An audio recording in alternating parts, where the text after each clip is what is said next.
Bonjour Anita Poutard, vous êtes présidente de la FEPEM, qui est la Fédération des particuliers employeurs, une organisation qui siège au Césaire. Vous venez vous Oui. présenter un petit peu le rôle de cette association, son organisation, son fonctionnement.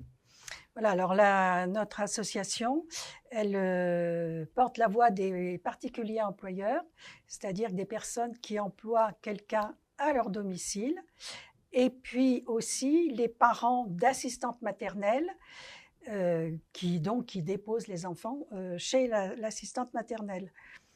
On les représente aussi devant les institutions, c'est-à-dire la CAF, le CPH, on a des conseillers au CPH, les schémas départementaux, partout où on parle, si je puis dire, où on s'occupe de la naissance jusqu'au décès. Voilà. D'accord, effectivement.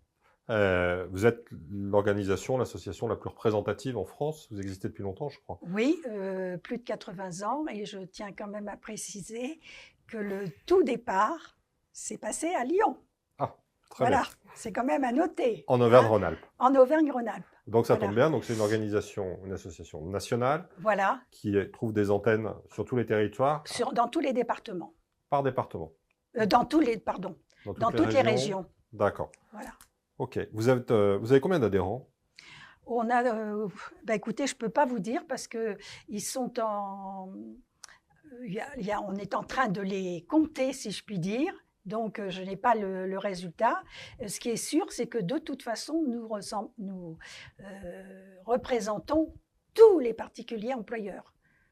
D'accord. Hein. Même ceux qui ne nous connaissent pas, nous les représentons quand même, puisque au bout du compte, ils devront, par exemple, suivre la convention collective que nous avons négociée avec les syndicats. Donc, automatiquement, on représente les 3 500 000 employeurs particuliers en France. D'accord. Ce qui fait que vous avez une actualité qui est souvent assez riche. Oui. On l'évoquait tout à l'heure en marge de cette interview, puisque vous êtes aussi la cheville ouvrière de toutes ces facilitations qui sont mises en œuvre pour aider les employeurs dans le recrutement et le suivi de leur personnel de maison. Vous avez une actualité fiscale, vous m'en parliez tout à l'heure, c'est Oui. intéressant peut-être de la pointer. Chaque année, donc, est renouvelée. Chaque année, alors nous avons ce qu'on appelle le crédit d'impôt. Et chaque année, celui-ci est remis en cause au moment de la discussion du PLFSS. Et tous les ans, nous devons intervenir parce que on veut nous supprimer, nous le diminuer ou supprimer certaines catégories sociales du système. Enfin, tous les ans.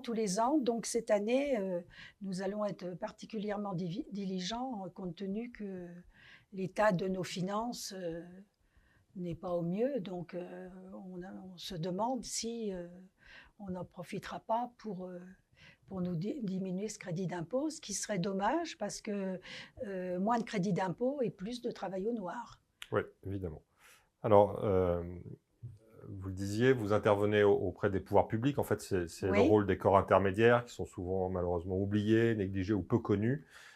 Corps intermédiaires qui sont pour beaucoup réunis au sein du Césaire. Et vous êtes un nouveau mandant Oui. qui a été nommé par Madame la préfète de région cette année. Donc, vous avez désigné un membre au Césaire. Quelle est sa feuille de route? Alors, sa feuille de route, c'est je dirais, de rentrer de plein pied dans la vie de tout à chacun, puisque le Césaire représente toutes les organisations, que ce soit patronales, syndicales et autres. Donc, pour en faire partie, pour y participer et pour aussi, je dirais, faire parler de nous et savoir qu'on existe et qu'il ne faut pas nous oublier quand on fait quelque chose. Parce que bien souvent, on parle pour les entreprises, mais ça, c'est le code du travail aussi. Hein. Et bon, nous, en tant que particulier, on est loin de l'entreprise, même si on est employeur. Écoutez, nous, on est ravis de vous donner la parole et de vous donner Merci. un petit peu de relief avec nos moyens. Je vous remercie pour cet échange. Je vous souhaite bon courage pour vos futures négociations. faites en sorte qu'on ait des bons plafonds fiscaux pour pouvoir continuer à embaucher. Merci beaucoup. Merci, madame. Au revoir.